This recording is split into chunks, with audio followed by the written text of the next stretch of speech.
Welcome to Excellence Family. Myself Krishna Rathore and I will teach you Science Biology in Hindi. So previous lecture में हमने humans पे होने वाले circulation system के बारे में पढ़ा था कि किस प्रकार से हार्ट जो है हमारे शरीर में रुधिर को पंप करता है और किस प्रकार से हम उसको पेसमेकर, पंपन यंत्र आदि नामों से जानते हैं। ठीक है, किस प्रकार से वो ब्लड पंप करता है, कौन कौन से पार्ट्स उसमें रहते हैं हमारे बॉडी के, सब हमने पढ़ा था। अब अपन पढ़ते हैं प्लांट्स के बारे में कि प्लांट्स जो है उनका सिस्टम किस प्रकार से होता है, वे किस प्रकार से पौधों के जो विभिन्न भाग होते हैं उन भागों में से कुछ पदार्थों का वहन करते हैं, मतलब कि एक स्थान से दूसरे स्थान तक ले जाते हैं। ठीक है, तो यहाँ पर आज का हमारा टॉपिक है पादपों में परिवहन। ध्यान से पढ़िएगा, मोस्ट इंपॉर्टेंट टॉपिक है ये भी। ठीक है, आगे जाकर अगर आप बायोलॉजी लेते हैं तो उसमें एक बहुत ही बेहतरीन चैप्टर आपको इसका मिलेगा और तब आपको वो सब कुछ समझ में नहीं आएगा, तब आप ये 10th की बुक ही इसको लेकर बैठोगे। ठीक है, क्योंकि इसमें इसका बेसिक जो है वो बेसिक कॉन्सेप्ट आपको दे रखा है। हम पहले चर्चा कर चुके हैं कि पादप किस तरह CO2 शरीर के सरल यौगिक लेते हैं और प्रकाश संश्लेषण द्वारा ऊर्जा का भंडारण क्लोरोफिल युक्त अंग विशेष रूप से काय में पत्तियों में ये करते हैं। हम जानते हैं पौधे जो है पत्तियों की सहायता लेकर या फिर पत्तियों में ही काय का निर्माण होता है। फूड मैकेनिज्म यहीं पर होता है पत्तियों में, क्योंकि पत्तियों में ज़्यादा मात्रा में क्या पाया जाता है, क्लोरोफिल पाया जाता है। पादप शरीर के निर्माण के लिए आवश्यक कच्ची सामग्री अलग से प्राप्त की जाती है। पौधों के लिए नाइट्रोजन, फास्फोरस तथा कुछ दूसरे खनिज लवणों के लिए मृदा निकटतम क्या है, एक प्रचुर स्रोत है। इसलिए इन पादपों का अवशोषण जड़ों द्वारा जो मृदा के संपर्क में रहते हैं उनसे किया जाता है। अगर अपन बात करें खनिज लवण की, जल की, तो इनका अवशोषण किसके द्वारा किया जाता है, जल के द्वारा किया जाता है। यदि मृदा के संपर्क में आने वाले अंगों में तथा क्लोरोफिल युक्त अंगों में बहुत कम दूरी है तो ऊर्जा व कच्ची सामग्री पदार्थ शरीर के सभी अंगों में आसानी से विस्तृत हो सकेंगी। यदि पादप शरीर की अभिकल्पना में परिवर्तन के कारण दूरियां बढ़ जाती हैं तो पत्तियों में कच्ची सामग्री तथा जड़ों में उपलब्ध कराने के लिए विस्तरण प्रक्रम जो है पर्याप्त नहीं होगा। अब ऐसी परिस्थिति में अपन क्या करेंगे, ऐसी परिस्थिति में परिवहन की एक सुदृढ़ प्रणाली की आवश्यकता होती है ना, जहां पर जो परिवहन है वो परिवहन क्या हो सके, बिल्कुल बेहतरीन तरीके से एकदम परफेक्ट हो सके।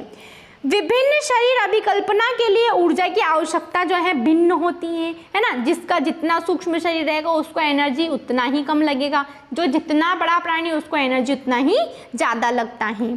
पादप प्रजनन नहीं करते हैं, हम जानते हैं, और पादप शरीर का एक बड़ा अनुपात अनेक ऊतकों में मृत कोशिकाओं का होता है, ये भी हम जानते हैं। ज़्यादा जो पार्ट रहता है उसको डेड सेल्स में क्या हो जाता है, कवर्ड हो जाता है। इसके परिणाम स्वरूप पादपों को कम ऊर्जा की आवश्यकता होती है तथा वे अपेक्षाकृत धीमी वहन तंत्र प्रणाली का उपयोग कर सकते हैं, है ना। चूंकि उनको काय की आवश्यकता है, कम ऊर्जा की आवश्यकता है, इसलिए वो क्या कर सकते हैं, धीमी ऊर्जा तंत्र प्रणाली का प्रयोग कर सकते हैं। जिन दूरियों पर परिवहन तंत्र का प्रचालन कर रहे हैं लंबे वृक्षों में वे बहुत ही अधिक हो सकती है। ठीक है ना, कितनी डिस्टेंस रह जाएगी वहां पर, उसके तने में, उसके जड़ में और उसके पत्ते वाले रीजन में कितना सारा डिस्टेंस हो जाता है इस चीज में। ठीक है, तो यहाँ पर ऐसी स्थिति में जो डिस्टेंस रहती है इनके बीच की क्या हो जाती है, बढ़ जाती है, जो कि ठीक नहीं है। पादप वहन तंत्र पत्तियों में भंडारित ऊर्जा युक्त पदार्थ तथा जड़ों से कच्ची सामग्री का वहन करेगा। ये दो पथ स्वतंत्र संगठित चालन नलिकाओं से निर्मित होते हैं। एक जाइलम जो मृदा से प्राप्त जल और खनिज लवणों का वहन करता है और दूसरा फ्लोएम जो पत्तियों से प्रकाश संश्लेषण के उत्पादन से संश्लेषित होते हैं, पौधे के अन्य भाग तक वहन करता है। आप जो है क्लास 9th में इसको बहुत अच्छी तरह से पढ़ चुके थे। किसके बारे में, एक तो आपके फ्लोएम के बारे में और एक जाइलम के बारे में कि इनके कार्य क्या हैं। अब वापिस से जो है ये आपके पास में आ गए हैं। सबसे पहले अगर अपन पढ़ेंगे जल का परिवहन कि पौधों में जो जल का परिवहन है वो किस प्रकार से होता है, तो आइए देखते हैं कैसा होता है। जाइलम ऊतक में जड़ों, तनों तथा पत्तियों की वाहिकाएं आपस में मिलकर या फिर जुड़कर जल संवहन वाहिकाओं का एक सतत जाल बनाती हैं, जो पादप के सभी भागों से संबद्ध होता है। मतलब कि ऐसी प्रणाली का निर्माण करना जिससे कि सारे जो प्लांट्स के जितने भी पार्ट्स हैं, जितने भी भाग हैं, उससे वो तंत्र जो है जुड़ा हुआ रहे। जड़ों की कोशिकाएं मृदा के संपर्क में हैं तथा वे सक्रिय रूप से आयन प्राप्त करती हैं। यह जड़ और मृदा के मध्य आयन सांद्रण में एक अंतर उत्पन्न करता है। इस अंतर को समाप्त करने के लिए मृदा से जल जो है जड़ में प्रवेश कर जाता है। अब इसका अर्थ क्या है? इसका अर्थ है कि जल अनवरत गति से जड़ के जाइलम में आ जाता है और जल के स्तंभ का निर्माण कर देता है, जो लगातार ऊपर की ओर उसको क्या करता है? ढकेलता है। और हम आम तौर पर पादप की ऊंचाई देखते हैं। यह दाब जल को वहां तक पहुंचाने के लिए स्वयं पर्याप्त नहीं है। पादप जाइलम द्वारा अपनी सबसे ऊंचाई बिंदु तक जल पहुंचाने की कोई और युक्ति करते हैं। अब वो कौन सी युक्ति होगी या फिर वो चीज़ क्या है, वो अपन देखते हैं कि किसके द्वारा करते हैं। यह मानकर कि पादप को पर्याप्त जलापूर्ति है, जिस जल की रंध्र के द्वारा हानि हुई है उसका प्रतिस्थापन पत्तियों में जाइलम वाहिकाओं के द्वारा हो जाता है। वास्तव में कोशिका से जल के अणुओं का वाष्पन एक चूषण उत्पन्न करता है, एक सक्शन उत्पन्न करता है, जो जल को जड़ों में उपस्थित जाइलम कोशिकाओं के द्वारा खींचता है। पादप के वायवीय भागों द्वारा वाष्प के रूप में जल की हानि क्या कहलाती है? वाष्पोत्सर्जन कहलाती है। इसको अंडरलाइन करके रखिए, अगर आपसे पूछा जाए वाष्पोत्सर्जन किसे कहते हैं, तो पादपों के वायवीय भाग में वाष्प के रूप में जो जल की हानि होती है ना, उसी को अपन क्या कहते हैं? यहाँ पर वाष्पोत्सर्जन कहते हैं। अतः वाष्पोत्सर्जन जल के अवशोषण एवं जल से पत्तियों तक तथा उसमें विलेय खनिज लवणों के ऊपरीमुखी गति के में सहायक होता है। यह ताप के विनिमय में भी सहायक है। जल के वहन में मूल दाब रात्रि के समय विशेष रूप से प्रभावी होता है।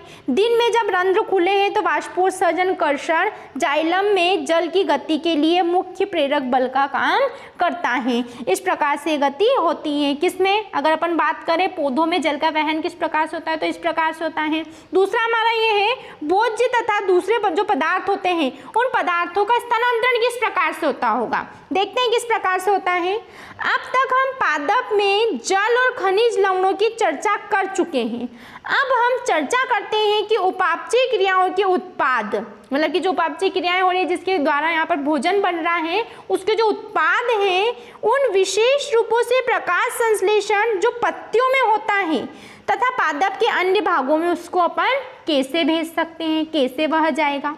प्रकाश संश्लेषण के विलेयी उत्पादों का वहन स्थानांतरण कहलाता है और यह संवहन ऊतक के फ्लोएम नामक भाग के द्वारा होता है। मतलब कि भोज्य पदार्थ का यहाँ पर स्थानांतरण कौन करेगा? फ्लोएम करेगा। प्रकाश संश्लेषण के उत्पादों के अलावा फ्लोएम अमीनो अम्ल तथा अन्य पदार्थों का भी परिवहन करता है। ये पदार्थ विशेष रूप से जड़ के भंडारण अंगों जैसे फलों तथा बीजों और वृद्धि करने वाले अंगों में ले जाए जाते हैं। भोजन तथा अन्य पदार्थों का स्थानांतरण संलग्न साथी कोशिकाओं की सहायता से चालनी नलिका की ऊपरी मुखी तथा अधोमुखी दोनों दिशाओं में होता है। ऊपरी मुखी और अधोमुखी किस प्रकार से? क्योंकि वो भोज्य पदार्थ जो बना है उस भोज्य पदार्थों को उसको नीचे तक भी भेजना है, मतलब कि ऐसे पूरे पार्ट में भेजना है जहाँ पर उसकी आवश्यकता है। तो ऐसे पार्ट आपके ऊपर भी रहेंगे और नीचे भी रहेंगे, इसीलिए इसको क्या कहा जा रहा है? ऊपरी मुखी और अधोमुखी। मतलब कि ये जो परिवहन है ये द्विदिशात्मक कहलाएगा, एक ऊपर की तरफ जाएगा तो दूसरा नीचे की तरफ आएगा। अभी मैं डायग्राम के माध्यम से भी आपको ये बताऊंगी, ठीक है। तो जाइलम द्वारा परिवहन जिसे सामान्य भौतिक बलों द्वारा समझाया जा सकता है से विपरीत फ्लोएम द्वारा स्थानांतरण है जो ऊर्जा के उपयोग से पूरा होता है। सुक्रोज सरीखे पदार्थ फ्लोएम ऊतक में एटीपी से प्राप्त ऊर्जा में ही स्थानांतरित होते हैं।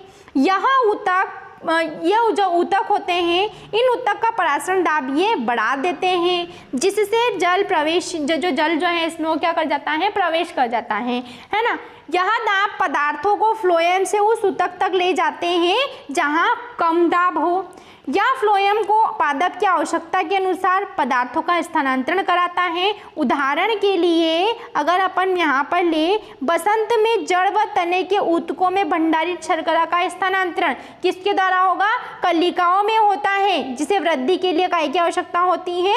ऊर्जा की आवश्यकता होती है। तो इस प्रकार से जो प्लांट्स है वो क्या करते हैं? अपनी वृद्धि करते हैं और आवश्यक जो न्यूट्रिएंट्स है उनको करते हैं। अब यहाँ पर एक वृक्ष में अपन को वाष्पोत्सर्जन के समय जल की हानि की गति दे रखी है कि किस प्रकार से जल का वाष्पोत्सर्जन होगा। तो ये इस प्रकार से क्रियाएं होगी, है ना। इस जड़ से जो है वो उस किसके द्वारा? जाइलम के द्वारा जो है उस जल को क्या किया जाएगा? बाहर किया जाएगा और वो जल की हानि के रूप में क्या निकल जाएगा? यहाँ पर यह वाष्प जो है निकल जाएगा। ये इसको क्या कहेंगे अपन? जल वाष्प या फिर वाटर वेपर कहेंगे। और ये बाहर निकल जाएगा, जिससे कि क्या होगी? उसमें जल की हानि होगी। अगर अपन बात करें यहाँ पर जाइलम और फ्लोएम की कि ये किस प्रकार से वर्क करता है, तो मान लीजिए क्या है आपका एक टिपिकल छोटा सा जो है हम यहाँ पर पेड़ बनाते हैं, ठीक है। अब ये जो पेड़ है आपका, इस पेड़ में अपन ये क्या है? इसकी जड़ें हैं, ठीक है। अब यहाँ पर जो मुख्य घटना होती है वह क्या है? अपन जाइलम और फ्लोएम दोनों के बारे में पढ़ रहे हैं, ठीक है। तो यहाँ पर जाइलम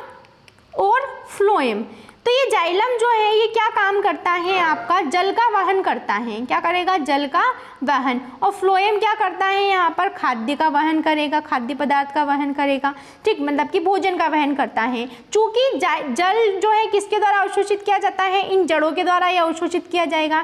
तो यहाँ से इन कैपिलरीज के द्वारा जो ये जड़ है, ये जड़ क्या करती है? वाटर का अवशोषण करती है, वाटर का अवशोषण करेगी और पौधे के विभिन्न भागों में जो है क्या करेगी? इस जल का वहन करेगी, ठीक है। ये ऊपरी तरफ हो गया, ठीक। दूसरा अगर अपन फ्लोएम की बात करें तो फ्लोएम जो है वो क्या करता है? खाद्य पदार्थ का परिवहन करता है। और खाद्य पदार्थ कहाँ बनते हैं? पत्तियों में बनते हैं, मतलब कि ये ऊपर से कहाँ जाएगा? नीचे तक आएगा। अब ये जो प्रक्रिया होती है इस फ्लोएम की, अब आपको पता है कि पौधे में जो है ग्रीन पार्ट जो रहता है वो ऊपर की तरफ भी रहता है, नीचे की तरफ भी रहता है। तो ये क्या करता है?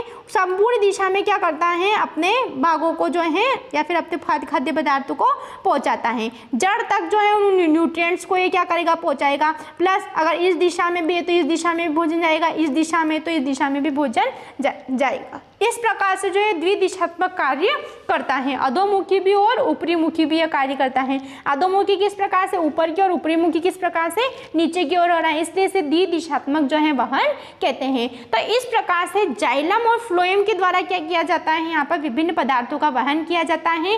किसमें? In plants.